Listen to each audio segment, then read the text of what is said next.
यहाँ पर भारत ने पाकिस्तान को हरा दिया है। क्रिकेट का मैदान नहीं था, लेकिन यहाँ पर कुश्ती के अखाड़े में जब भारत और पाकिस्तान का आमना सामना हुआ तो वहाँ पर भारतीय रेसलर ने कुश्ती के अखाड़े में बेहद ही करीबी मुकाबले में यहाँ पर पटकनी दे दी। और एक अगर आपको बता दें यहाँ पर जिस तरह से यहाँ पर मुकाबला चल रहा है और बीते कुछ दिनों में अगर आपसे बात करें तो 8वें दिन तक ऋतिक जो खेल अभी हुआ है राष्ट्रमंडल खेलों का, यहाँ पर अब तक 26 मेडल जो हैं वो भारत की झोली में अब तक आ चुके हैं।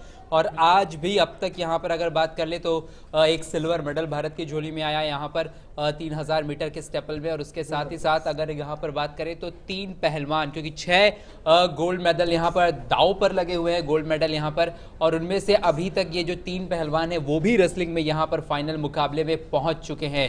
तो जिस तरह से यहाँ पर मुकाबला चल रहा है उसे देखकर यही लगता है, क्योंकि बीते दिनों अगर बात करें तो वहाँ पर भी भारत दीपक पुनिया ने पाकिस्तान के पहलवान को ही हराया था। जी बिल्कुल। और अली असद जो अभी अभी रवि दहिया ने सेमीफाइनल में उनको 14-4 से हराकर फाइनल में पहुंचे हैं रवि दहिया। और बड़ी चीज़ ये है श्रेय कि पाकिस्तान को हराया, उससे पहले जो उन्होंने न्यूजीलैंड के क्वार्टर फाइनल में एक पहलवान को हराया था, उनको तो 1.25 मिनट में ही उनको ढेर कर दिया था और एक्स्ट्रा पॉइंट्स मिले उस चीज़ के भी। और लगातार उस चीज़ में आगे बढ़कर अब फाइनल में पहुंच गए हैं रवि दहिया। और इंटरेस्टिंग होगा ये देखना कि खैर अभी एक हमारा मेडल पक्का हो चुका है, अब ये देखना होगा कि रवि दहिया गोल्ड ला पाते हैं नहीं। 57 किलो वेट कैटेगरी है उनकी, फ्री स्टाइलिंग उसमें खेल रहे हैं वो रेसलिंग का। और कॉमनवेल्थ गेम्स में हमने देखा है श्रेय अभी तक पहलवानों का यानी रेसलर्स का बोलबाला रहा है। जिस तरीके से साक्षी मलिक का गोल्ड आया और अंशु मलिक का सिल्वर आया, बजरंग पूनिया का गोल्ड आया, और लगातार सारे के सारे जो रेसलर्स हैं नाम रोशन कर रहे हैं। और कहीं ना कहीं अगर चूक रह गई बस एक चीज़ में, अगर मान लीजिए इस बार शूटिंग नहीं है और अगर शूटिंग होता तो और भी इतने सारे मेडल्स आ जाते हमारे पास, तो बहुत बढ़िया चीज़ होती है। एक ऐसा डिपार्टमेंट है हमारा काफ़ी हद तक जो सेफ डिपार्टमेंट मैं कहूँगा, और जहाँ पर हमारे मेडल्स काफ़ी हद तक कंफर्म्ड रहते थे। तो एक शूटिंग का ना होना एक बड़ा डिसएडवांटेज रहा है मैं कहूँगा इंडिया के इस कॉमनवेल्थ गेम्स की मेडल टैली में। अगर शूटिंग होती तो कहीं ना कहीं हमारे जो गोल्ड मेडल्स की टैली है वो और ज़्यादा बढ़ सकती थी।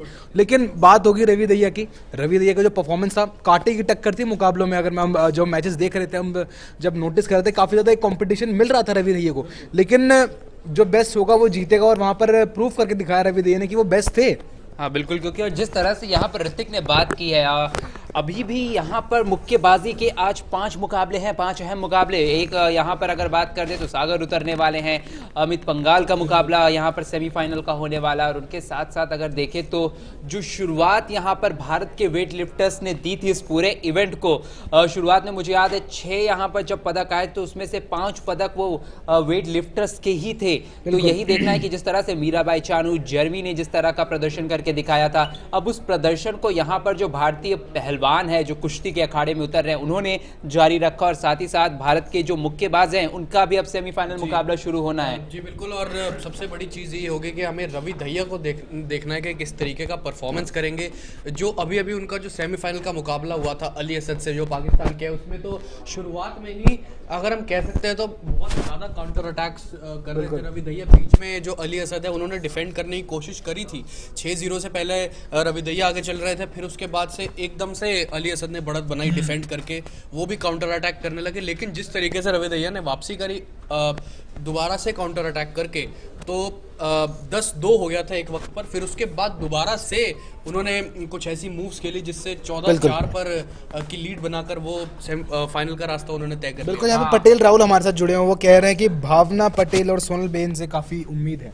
हाँ बिल्कुल, उनके भी अभी यहाँ पर इवेंट होने वाले हैं और देखना यही है कि वो कहाँ तक क्वालिफाई कर पाते हैं, क्योंकि कुश्ती एक ऐसा इवेंट है ना ओम, जहाँ पर एक ही दिन में मेडल का यहाँ पर आ जाते हैं। और जो टेबल टेनिस की यहाँ पर बात की जा रही है उसमें अगर देखें तो जो राउंड स्टेज, अभी शायद राउंड ऑफ 32 और 16 के मुकाबले चल रहे हैं अभी टेबल टेनिस में, जो अभी शुरू हुए हैं। क्योंकि भावना पटेल से उम्मीद है कि टेबल टेनिस में हमें और ज्यादा मेडल्स लेकर आएंगे। यहाँ पर पटेल राहुल ने अच्छी बात की। उसके बाद HK हमारे से जुड़े हैं, वो कह रहे हैं लव यू, और कह रहे हैं पटेल राहुल जी कह रहे हैं सर सबसे ज्यादा मेडल रेसलिंग में आए हैं।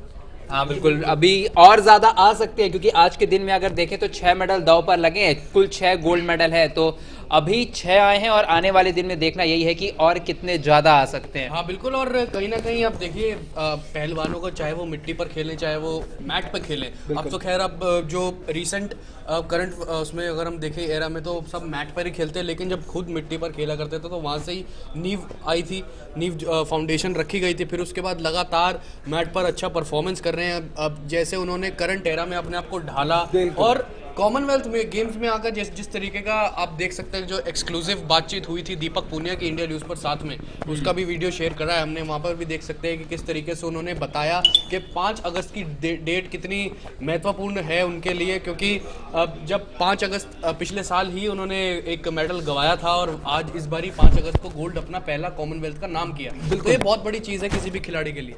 देखिए, अगर मैं मेडल टैली की बात करूँ तो यहाँ पे बड़ा कंट्रीब्यूशन मिला है हमें रेसलिंग और वेट लिफ्टिंग की तरफ से।